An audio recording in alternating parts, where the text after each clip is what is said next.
Joining me now is a UFC light heavyweight contender who defeated Saparbek Safarov in the opening pay-per-view main card fight at UFC 221 in Perth, Australia earlier this month. It is Tyson Pedro here on the show for the very first time. Tyson, how are you? Excellent.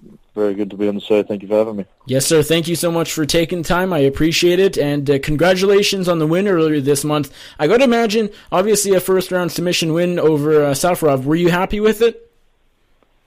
Yeah, no, I'm never completely happy with it. I'm always looking at what I've done wrong. So, yeah, it's always good to get a win, but I noticed a lot of faults that I've still got yet to fix up.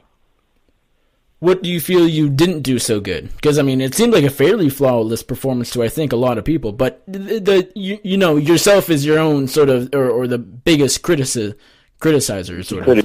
Yeah, for sure. The big one was that he shouldn't have been able to take me down that easy. I got overexcited when I was striking with him because obviously I watched a little bit of his Vellante fight and I saw that he tried to bang on with Vellante, so I was like getting a little bit amped up with my hands, and when I felt that I hit him clean, I thought he was going to stand there and trade, but he took me down, and that was just showing a little bit of immaturity. But yeah, still got it done. But these are all the little things that I'm working on when I'm out of camp. Were you a little surprised you didn't get the bonus? I know Taito Vasa talked, your teammate talked, and podcast co-host talked a lot about that, not getting the bonus for his win on the card as well. Were you a little surprised? Because, I mean, that submission was, I mean, I know we're early, but we might be talking about it come December, submission of the year talks. It was impressive. Oh, man, if he gets submission of the year and I didn't get the bonus, then I'll be unhappy. But I don't know if it's up there with that yet. But yeah, of course, you're always, especially when you're at our level, that 50 grand's a big help. So you're disappointed that Ty and myself didn't get it. But definitely the guys that got it will deserve to them, and I'll be getting it next time.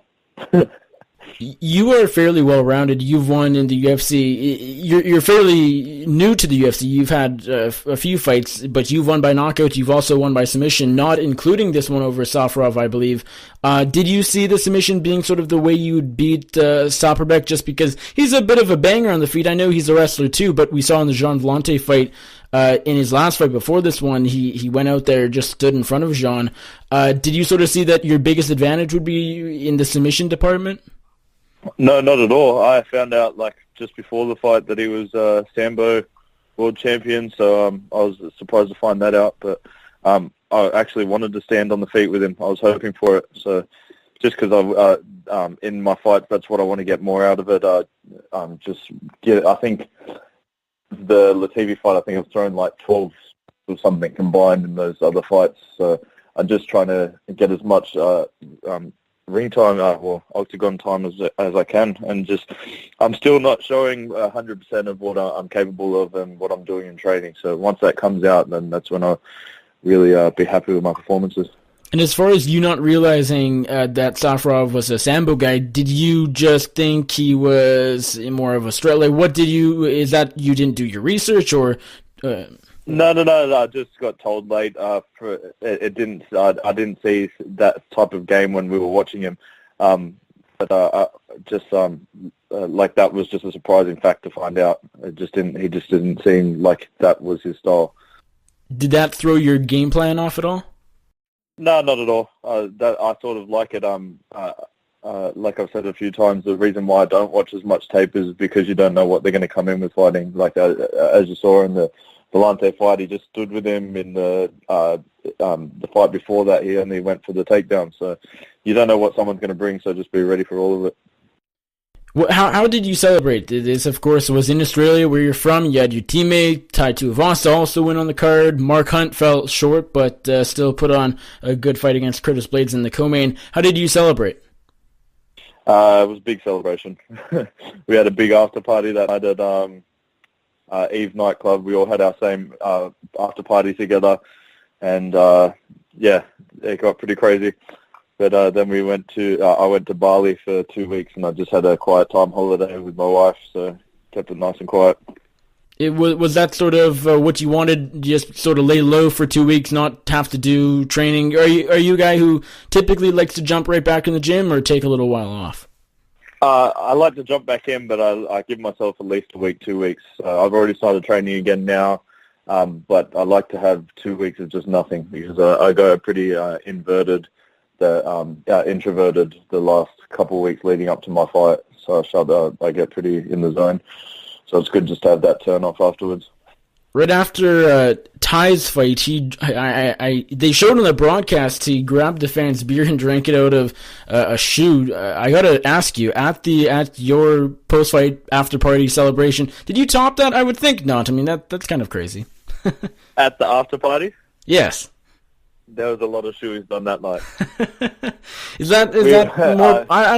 Honestly, I've never seen that. Well, maybe I have, but it's not. I don't think it's as common in North America. Maybe particularly Canada. Is that an Australian thing, or am I just out of the loop completely? It's a pretty Aussie thing to do. There's quite a few Aussies doing it. To be honest, I don't even know why we do it. It's pretty gross, but we just do it. At least you don't, fall ill the next day. Yeah, well, hopefully you don't get foot mouth or something. Yeah. Your post-fight interview was pretty fun. I think it stood out. You called to be on Joe Rogan's podcast. You talked about a bunch of other things, riding your motorcycle fast, and yada, yada, yada, yada. There's so much I can't even remember it all. Is that just you? Is that just you have a cool personality and just trying to show yourself? Or do you, although I'm not saying you're trying to be someone else, obviously, I'm sure that's not the case, but do you also realize in the back of your mind, as a fighter, you gotta have to sell your brand too, and that's sort of how you rise in popularity? I think it was just a little bit of both. I haven't really told everyone what I'm into, and that's pretty much all of the stuff that I'm into in one hit. I was just in my last post. I guess it's just as well getting a little bit more comfortable, just letting people know what I'm doing. Everything's a little bit unknown to the fans, so the more the fans can get to know who you are, I think the better. And pretty much all of the things that I said in that thing are me. They're all my favorite stuff to do, and it was good just to let everyone know. Fair enough. Have you done everything you listed off, other than, I guess, the Joe Rogan podcast since that fight? Well, I haven't gotten 1 million followers, haven't gotten the title, and haven't gotten to go really fast on my motorbike yet. I was in Bali, so we only had scooters. I can't wait to get on my big bike and go. Scooter, motorcycle, I mean, it's all sort of similar. Yeah, the scooters are a lot slower though. But in Bali, it's just as dangerous. Fair enough. Next post-fight interview, you have to drop the motorcycle and can't wait to go super slow on the scooter on vacation. Yeah, exactly. Ilir Latifi, your opponent before this last fight in Perth, he picked up a big win this past weekend over OSP. He choked him out in the first round after, landing a big shot. Really impressive stuff from Latifi. Do you look at that and sort of say or think in the back of your mind, now my loss doesn't look as bad because he might be a top 5 light heavyweight when the rankings are updated, or does that not really cross your mind? Yeah, I guess you can say that, but I already knew Latifi was a tough dude. You don't train full-time with Gustafsson and not become really good. So I'm not gonna lie, I was a bit surprised with the outcome of the OSP fight, but he's a tough motherfucker. He hits hard, man, and he's just explosive. So he has the ability to knock out anyone on any night, just like a lot of the light heavyweights do, and it's hard to say because every fight's different, and you can't say that because I went 3 rounds better. That doesn't relate. So, but I know why they're saying it. But he definitely hits hard, man. So big win for him. You have done some training at Jackson Wink in Albuquerque, New Mexico in the past. You didn't do any ahead of this fight in Perth. Why, firstly, and do you plan on going back to Jackson's in the future? Yeah, definitely going back. We're just talking now when I'm going to go back. I might just go out of camp for a couple of weeks, then come back home for a little bit, and then go back at the end of camp. But the main reason was just sponsorship. Couldn't afford to go over. It was costing me too much, and sponsorships fall through. So it just made sense to stay, and then it just worked out when Rob was down here training, and just camp ended up working and being perfect anyway. So some of your sponsors or did not continue to keep sponsoring you, and then therefore you lost a bit of money. Is that how it played out? Yeah. Well, they didn't come through for the next camp, so they sponsored me for one of the camps, and then the next camp they didn't come through, so that was the main reason. Is Tuivasa going to come with you to Jackson's, or just going to be you? Nah, it'll only ever be me. It's not his style. They're a little bit too technical for him. Not that he isn't technical. Sorry, I should clear that up before someone comes up and goes, Tyson says Ty isn't technical. Yeah, no, Ty is definitely a technical person, but he doesn't know he is. That's the difference. If you ask him how he knocks someone out, he just says, I punch him in the chin. But what he's doing is very technical. He just doesn't put it into that, and that's not his style of training. He doesn't like breaking it right down to like the minute details. He's more like a let's go in and punch someone. I find that interesting just because like he is a very good fighter, and I think he'll go far in the heavyweight division, but it's interesting to hear that, some fighters really sort of get down in the nitty-gritty and very technical side, and it's just sort of how you think. I mean, everyone's different. It's not how good you are really as an MMA fighter. I think it also comes down to just how you think about things. 100%. Mark's very similar. That's why Ty and him click so well. They're very similar. They're just born fighters. And that's what they do. They go in there and they're just going to put you to sleep. Let's talk about your podcast a little bit. You co-host it with Tai Tuivasa himself. For how long have you wanted to do this, and how is it going so far? Yeah, well, we just got a bit of bad news that some of our footage has been lost for our 2 episodes that we had, so that's a bit of a drawback, but especially him being overseas, so we're going to have to catch up with some episodes now because I'm getting hounded. But it's been an awesome experience because at first it was just 2 guys sitting in the shed talking shit, and it's progressed to something where we're actually bringing value to the fans. So, yeah, it wasn't what we expected, but it's something that's I think could be a cool thing for us in the future. It wasn't something you expected. How so? Just because we were watching pretty much funny videos on the internet and thought, we could probably make some funny videos, and it was just supposed to be like us 2 having a laugh, and now we actually started getting people on there that we were interviewing, and they were bringing out stories that they hadn't told before, and we weren't planning on bringing value the way we had. We thought it was just going to be teasing each other, joking around, and we ended up getting more information out of it. Ended up being more interview style. Yeah, that's interesting. Like, you got the champion, Robert Whittaker, on a little while back. I mean, that's a big get. I know you're a UFC fighter, so it's not the biggest deal, but it still brings value because being able to push, hey, we have, Whittaker on, he's a big name, and that's great. Yeah, for sure, and even because we have contact with, it's not as big in the States and Canada, but we have contact with NRL players because Ty used to be an NRL player, and we've just had random people coming on now, like football players in Australia, and there's a lot of possibilities. So it would be interesting to see where it goes. Indeed.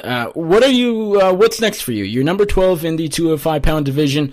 As I said, your only loss in MMA, only loss in UFC is to Ilir Latifi, who might be a top 5 opponent or a fighter very soon, if not very close to it. What are you looking at next as far as when you'd like to get back in there? Who against? Do you have any idea? I'm thinking in the next 2 or 3 months. Not sure of opponent yet. They've thrown a couple names at me already. But that's up to my coaching staff to do, and not sure of location. We're still checking it out, but I'm thinking around May, June, July, maybe May. No, April, June, July, somewhere around there. And I know you're number 12 already, but you're only 26 years old. You have so much time in front of you and not that much behind you. Do you want the UFC to sort of build you up a little slowly, and not rush you into, say, like a number 1 contender fight right away, or what's your preference as far as how quickly you go up the rankings? Well, that's right. They chucked me in there with Latifi at ranked 10 in my 3rd fight, who's a very experienced person, and it showed him my inexperience and showed him as where he was as a fighter. So I know I can beat anyone, but I also want to do it the right way. I don't want to jump in for no reason. So 2019, I'm planning on trying to have a hard push for that contender spot. But at the moment, I'm just making sure that I'm learning on the job and getting everything in right.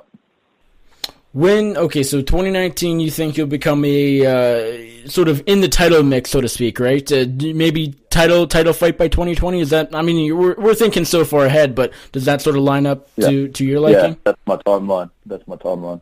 All right. Well, Tyson, thank you so much for the time. I appreciate it. Congratulations once again on the big win over Saparbek Safarov earlier this month in Perth at UFC 221. Thank you so much for the time. I appreciate it. Before I let you go, remind my audience where they can find you on social media, and if there's anybody you'd like to thank or give a shout out to, and anything you'd like to plug, hint your podcast. The floor is yours. Yeah, check it out. The Halfcast Podcast on YouTube, iTunes, whatever you want, Instagram, hit me up, Tyson Pedro, and make sure if you want any of my shirts, we've also got it on TysonPedro.com. Thank you very much for having me, brother. Appreciate it.